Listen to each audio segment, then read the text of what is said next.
हमारे चैनल पे नए हैं तो अध्ययन समाचार को सब्सक्राइब करिए और रहिए अपने आसपास की खबरों से हमेशा अपडेट।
लाखनवाडीच्या गुणवंत बाबांचा उल्लेख होतो।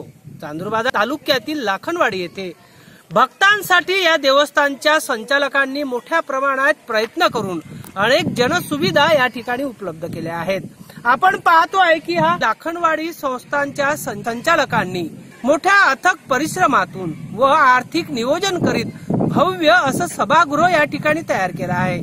सोबतच शासनाच्या निधीतून भक्त निवासाची व्यवस्था करण्यात आली आहे। जिल्हा परिषद आणि शासनाच्या माध्यमातून शौचालय व मूत्रीघरांची व्यवस्था भक्तांसाठी करण्यात आली आहे। लाखनवाडीच्या या भक्तिमय परिसरात कुठल्याच प्रकारची घाण आणि अस्वच्छता दिसून येत नाही। 25 सप्टेंबर पासून भव्य भागवत कथेचं आयोजन करण्यात आलं आहे। ही भागवत कथा 2 ऑक्टोबरला समाप्त होणार आहे आणि याकरता या भागवत कथेच्या अनुषंगाने परिसरातील भक्त मोठ्या संख्येने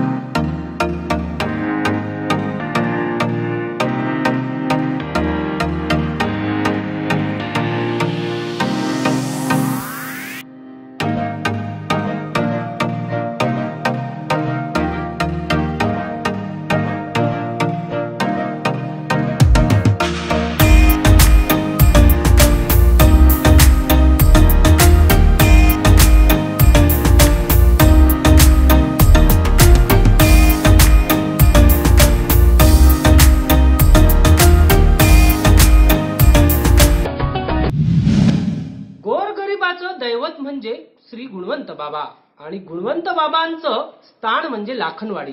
चांदूर बाजार तालुक्यातील या लाखनवाडीत देश विदेशातून भक्त येतात ते गुणवंत बाबांच्या दर्शनासाठी आणि गुणवंत बाबांची श्रद्धा या भक्तांच्या मनोमनात रुजलेली आहे आणि याच रुजलेल्या भक्तीच्या पायी या येणाऱ्या भक्तांची सोय व्हावी यासाठी विश्वस्त येथे अनेक योजना राबवत आहेत। भक्तांच्या सोयीसाठी मोठ्या प्रमाणात शासन दरबारातून तसेच भक्तांकडून येणाऱ्या निधीतून अनेक सोयी सुविधा गेल्या 3 वर्षात प्रामुख्याने येथे झालेल्या दिसून येतात। माझ्यासोबत या संस्थांचे अध्यक्ष अकोलकडचे आहेत। नेमकं काय उपक्रम चालतात त्या संदर्भात आणि या येथील धार्मिक उपक्रमांची माहिती आपण जाणून घेऊ।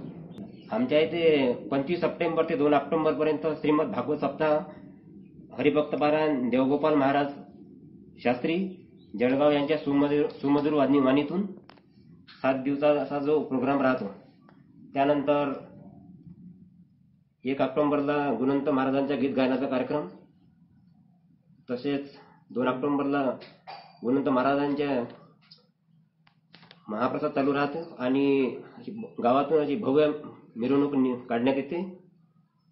आणि 19 सप्टेंबरला जन्मदिवस म्हणून आपण जो साजरा केला गुणवंत महाराजांचा आणि 18 तारखेला गुणवंत महाराजांच्या गीत गायनाचा कार्यक्रम झाला। संत गुणवंत महाराजांचा 26व्या पुण्यतिथीनिमित्त इथं 2 ऑक्टोबर 2019 ला भव्य शोभायात्रा होणार आहे. तर इथं शोभायात्रेनिमित्त बाहेरगावून म्हणजे पूर्ण देशातूनच इथं लोकांची उपस्थिती राहणार आहे. त्यानंतर इथं भरपूर प्रमाणात 25 ते 20 लाख लोक येतात. 25 वर्षातून 25 ते 20 लाख लोकांची उपस्थिती असते इथं. आणि इथं भरपूर कामं वगैरे झालेली आहे आणि शासनाचा सुद्धा निधी येत आहे इथं. आणि त्या शासनाच्या निधी आपला इथं 3,64 लाखाचा वर्गामधून प्लॅन तयार झालेला आहे. आणि त्यामधून आपल्या इथं रेस्ट हाऊस 53 लाख रुपये आणि 55 लाख रुपये शौचालयासाठी हे झालेले आहे. आणि मंदिरातून सुद्धा इथं भव्य दिव्य 30 लाख रुपयाचं सभामंडप तयार केलेला आहे. इथं वर्षभरात गुणवंत महाराज संस्थांमध्ये भरपूर कार्यक्रम राबवले जातात. त्यामध्ये गुरुपौर्णिमा ही सगळ्यात मोठी पौर्णिमा असते. त्याच्यामध्ये बरेचसे लोक आपापल्या गावावरून इथे येतात. त्यांची आम्ही राहण्याची सोय करतो. त्यांच्या राहण्याकडे आम्ही लक्ष देतो. दुसरी गोष्ट अशी की 19 सप्टेंबर हा गुणवंत महाराजचा वाढदिवस असते. या वाढदिवसानिमित्त आम्ही विविध कार्यक्रम इथं राबवले जातो. जसे की चष्मे वाटप असते किंवा अजून इतर रक्तदान शिबिर असते आम्ही राबवतो. आणि त्यानंतर 18 तारखेला गुणवंत महाराजचा ऑर्केस्ट्रा वगैरे ठेवून आम्ही 19 तारखेला त्यांचा वाढदिवस साजरा करतो. त्यानंतर 25 तारखेपासून तर 2 ऑक्टोबरपर्यंत आम्ही वेगवेगळ्या प्रकारचे कार्यक्रम करतो. आणि जय जय गुणवंताचा गजर करीत ही लाखनवाडी 12माही भक्तांच्या भक्तीने भक्तिमय झालेली असते. या लाखनवाडी विश्वस्तांच्याकडून मोठ्या प्रमाणात सामाजिक आणि धार्मिक उपक्रम राबवले जातात. भक्तांना कुठली गैरसोय होऊ नये याकरता संस्थांकडून अनेक उपक्रम राबवले जात आहेत. मोठ्या प्रमाणात सभा मंडप, त्यासोबतच या ठिकाणी येणाऱ्या भक्तांसाठी भक्त निवासाची सोय या ठिकाणी करण्यात आली आहे. यात्रेच्या दरम्यान मोठ्या प्रमाणात वाहतुकीची कोंडी होते. लवकरच विश्वास्तांकडून मोठ्या प्रमाणात त्याकरिता जागा खरेदी केल्या जाणार आहे. सोबतच या संस्थांच्या वतीने रुग्णवाहिका, त्याचप्रमाणे सामाजिक आणि रोगी असणाऱ्या लोकांच्या उपचारासाठी आरोग्य शिबिर असे विविध उपक्रम आयोजित केले जातात. नुकताच कोल्हापूर येथे झालेल्या पूरग्रस्तांनाही या संस्थेच्या वतीने मदत करण्यात आली आहे. अशा विविध उपक्रमासोबतच ही या संस्थेचा कारभार आणि येणाऱ्या देणगींचा पारदर्शक हिशोब राहावा याकरताही तसं विश्वास्तांकडून नियोजन करण्यात आले आहे.